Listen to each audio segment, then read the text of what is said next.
Hello everybody, today we're going to be taking another look at an aircraft incident. Please like and subscribe so we can continue making more of these videos. Grab some snacks and enjoy the investigation.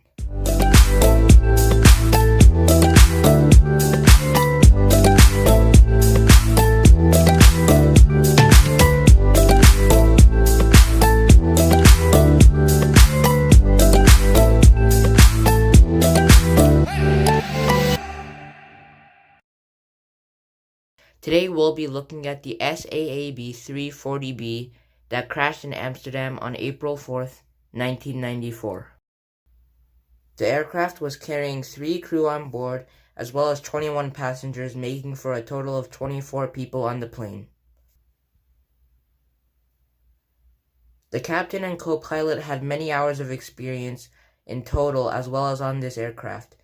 The captain logged over 1,200 hours on this plane, and the co-pilot logged over 1,300 hours.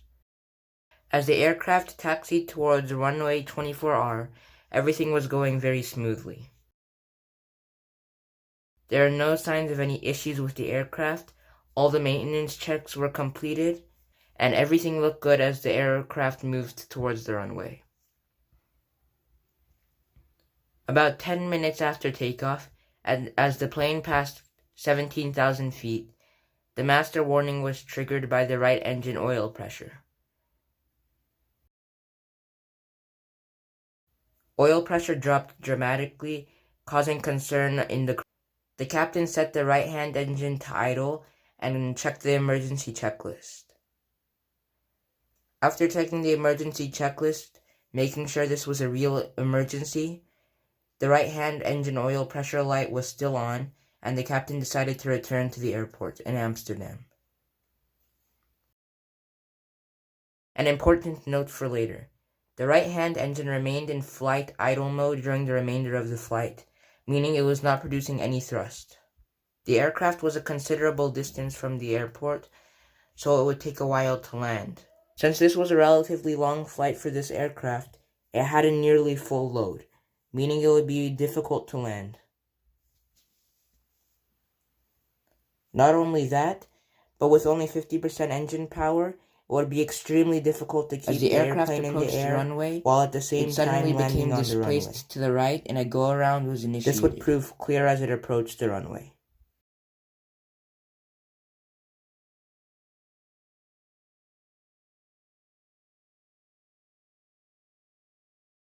As the pilot pulled up on the stick, engine power was increased considerably on the left engine, which was the only engine with power, and control of the aircraft was totally lost. At 2:46 p.m. local time, the aircraft's right wing slammed into the ground and an extremely hard 80-degree bank to the right, approximately half a kilometer away from the runway 6 center line.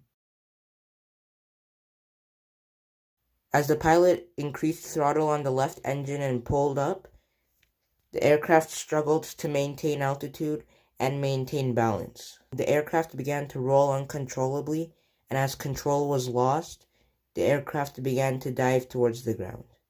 At 2:46 local time, the aircraft's right wing slammed into the ground approximately 560 meters right from the runway 6 center line, just outside the airport. 3 people died that day. 9 others were seriously injured.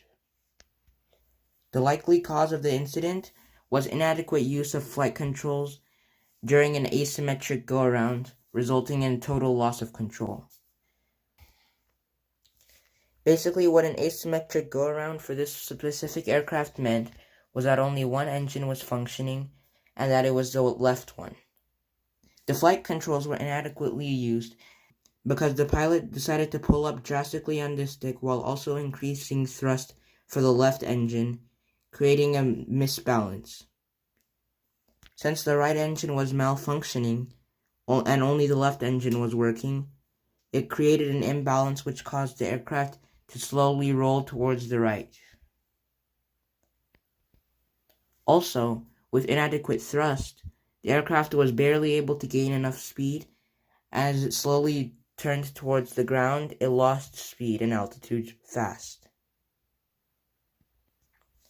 There were numerous other smaller issues that contributed to this accident, including an insufficient understanding of the flight crew of the SAAB 340B engine oil system, and a lack of awareness of the consequences of an aircraft configuration with one engine in idle.